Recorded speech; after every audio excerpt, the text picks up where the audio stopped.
Hello everyone, my name's Brody, and on today's episode of Brody's Learning Adventure, we'll be learning about writing arguments. Argumentative writing takes a position and supports it with reason and evidence. An argument consists of claim, the point you want to prove, evidence, fact that supports your argument, and reason, logic that connects the evidence to your argument. Counterclaims, claims that contradict your claim. Conclusion, the summary of your argument or the final judgment you've reached through your argument. Organization. Organization helps you structure your writing so it's as persuasive as possible. In an argument, the order matters a lot. If you start giving evidence before you state your claim, people may not know what you're trying to prove. If you state your reasons before you give your evidence, people may think that you're just making up claims without any facts to support them. To make an effective argument, everything needs to be in the right order. With your claim supported by evidence and reasons, and all of it leading up to your logical conclusion. Organized example. Everyone knows that studying helps you learn. That's the introduction. But exercising your body is as important as exercising your mind. That's the claim. In fact, kids who exercise more do better on tests, even when they don't study any more than other kids. People who do some gentle exercises as they're listening to know information tend to remember it better. That's the evidence. So if you want to learn more and learn better, don't just hit the books. Get moving. That's the conclusion. But when we scramble the sentences, it makes much less sense. Like, picture an ice cream cone with 2 scoops. That's the organized one. Now imagine one with 1 scoop on one end, and at the end of the pointy stick of the cone there's the other scoop. That's a scrambled sentence. Unorganized example. People who do some gentle exercises as unorganized example. People who do some gentle exercises as they're listening to new information tend to remember it better. Without the introduction, we don't understand how this fact connects to anything. But exercising your body is as important as exercising your mind. Without the introduction, we don't understand what this claim relates to. Everyone knows that studying helps you learn, so if you want to learn more and learn better, don't just hit the books, get moving. This conclusion hasn't been proven yet, because the earlier sentences are confusing and out of order. And there's another sentence after it.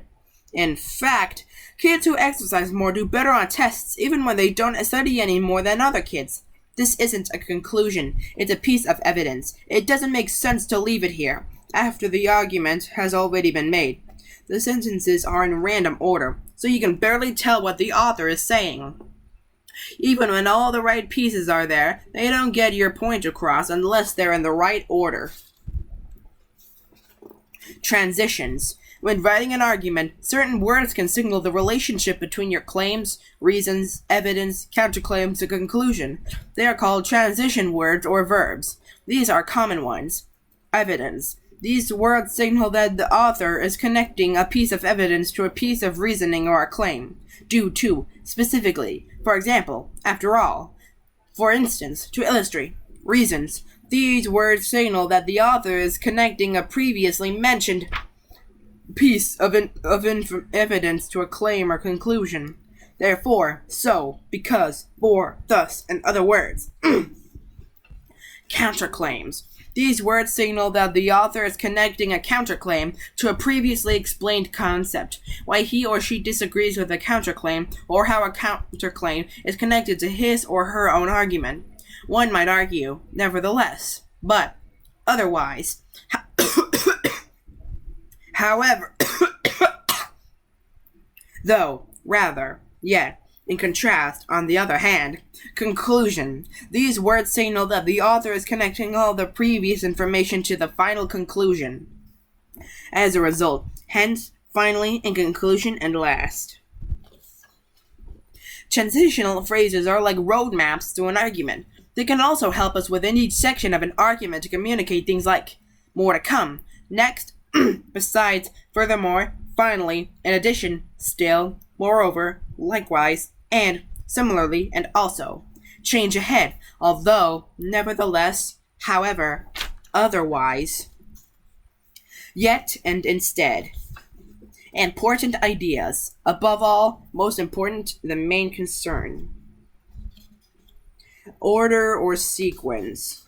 First, eventually, second, since, third, earlier, next, before, in addition, now, afterward, and meanwhile. Steps to building an argument. Introduce your claims. The most important thing in an argument is to make sure everyone knows what your main point is. Clearly state your claim. Nobody can agree with you if they don't know what you're saying. Unclear example. We still need regular books, even with computers. This claim isn't focused enough to be clear.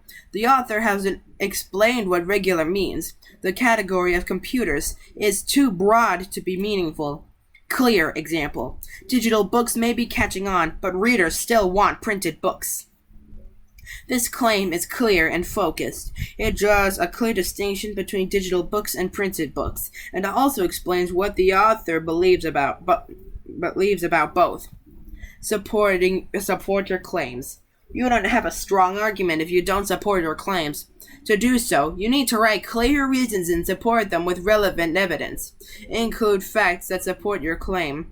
And don't include information that isn't connected to your argument. Also, always cite your sources. Example, readers still don't desire printed books. Relevant evidence. Printed book sales dropped when digital readers were introduced, but now sales of traditional books are rising again. Gibson ebooks go out of fashion as book sales revive. Time 2015. Irrelevant evidence. Printed books can be used as doorstops. Doesn't connect with the reader's part of the argument because a book used as a doorstep is not being read.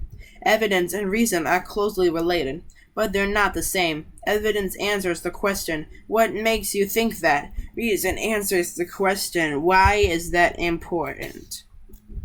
Example, claim, my team will win the state championship this year. Evidence, what makes you think that? We have a great running game, a fabulous defense, and strong players. Reasons, why is that important? The last team to win the state championship had the exact same characteristics. You must always connect your evidence to reasoning for a strong explanation. Otherwise, your evidence won't support your argument as well. Example, I don't think it's a good idea to picnic today. It's raining. I don't think it's a good idea to picnic today is a claim, and it's raining is the evidence. The rain is a fact about the world, but by itself, it's not a reason for something. A reason connects your evidence to your argument.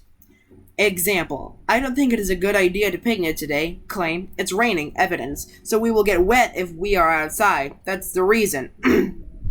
Acknowledge alternate and opposing claims. You can't win an argument by pretending no one disagrees with you. Then you leave your argument open to readers pointing out obvious counterclaims. You've got to acknowledge those disagreements and refute them or prove them wrong. Simply include the opposing claim and write a rebuttal, or reason why the claim is invalid.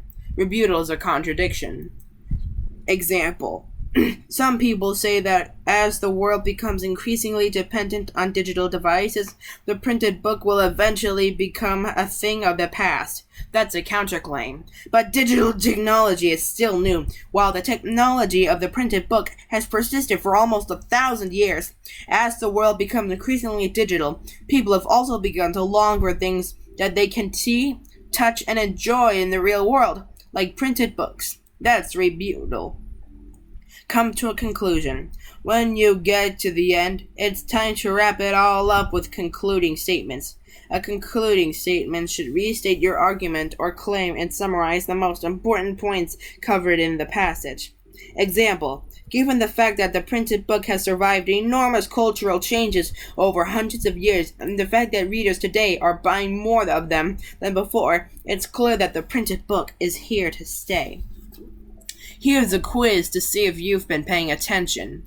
What are the 5 parts of an argument? True or false? It doesn't really matter what order you put your claims, reasons, and evidence in. 3. True or false? A counterclaim supports the original claim. True or false? It's fine to introduce evidence without offering reasons why it connects to the original claim. List 3 words that can signal a conclusion. True or false? It's not important to clearly introduce your claims, because people will start to understand them over the course of your argument.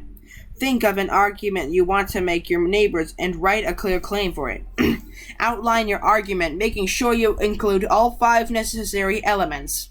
Write your argument as a short paragraph to be given as a speech to other students. Write your argument as several paragraphs to be published as an opinion article.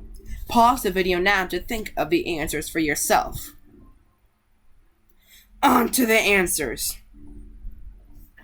Number 1, a claim, evidence, reason, counterclaims, and a conclusion. 2, false. 3, false. 4, false. 5, as a result, hence, finally. 6, false. 7 through 10 have more than one correct answer. 7, it's important to shop at locally owned businesses. 8, introduction, big chains now cover the United States. Claim, but it's important to shop at locally owned businesses. Reason/evidence. It builds connections between people and a community. Studies show people feel more connected with each other when they shop locally. Reason times evidence more. It recognizes the economy of our community. Economic indicators show that the community's financial strength grows when people shop locally. Counterclaim. Chain stores can create jobs and the ability to buy new products. Rebuttal. Most people in the community will only spend their money in the new store, not get jobs. So more people will go to a distant corporation that comes into the community. Also, products from chain stores are generic. They aren't as unique as locally made crafts and products. Reason and evidence. It gives us a richer culture everywhere. More local businesses mean more interesting options for everyone. Conclusion. We should shop at locally owned businesses. 9. Big chain stores now cover the United States, but that just means it's more important than ever to shop locally. When we shop locally, we build a community. Studies show that people feel more connected with one another when they shop locally. We also strengthen our community's economic base, as revealed by economic indicators that show a community's financial position improves when its members shop locally. Some say chain stores can bring jobs to a town, but the majority of people in the community will only shop in these stores, and that means more money will go to a distant corporation than come into the community. Finally, we make the whole world a more interesting place. The culture of the entire country is enriched when different local communities support their own special trades, crafts, and products. So let's all shop locally. And finally, the answers for number 10. Big chain stores now cover the country, offering many of the same products in every state. But that just means it's more important than ever to shop locally to strengthen our community. When we shop locally, we build connections between people in our community. We get to know the store owners of the stories, and they get to know ours. We run into friends and neighbors who are also shopping at local stores. Studies show that people feel more connected with each other when they shop locally. We also strengthen our community's economic base by supporting local businesses. Some argue that if chain stores are blocked from entering a community, the community won't get those jobs. Although a chain can employ some people, the majority of people in the community will only stop at the chain. Therefore, more people will go to a distant corporation than come into the community. When we shop locally, the money we spend stays in the community, in the hands of our friends and neighbors, who often put it right back into our own community. So it's no wonder that economic indicators show that a community's financial position improves when its members shop locally.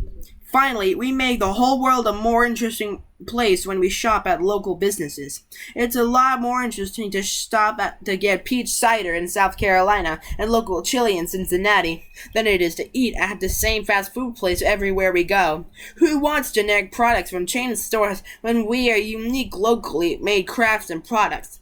The culture of the entire country is enriched when different local communities support their own special trades, crafts, and products.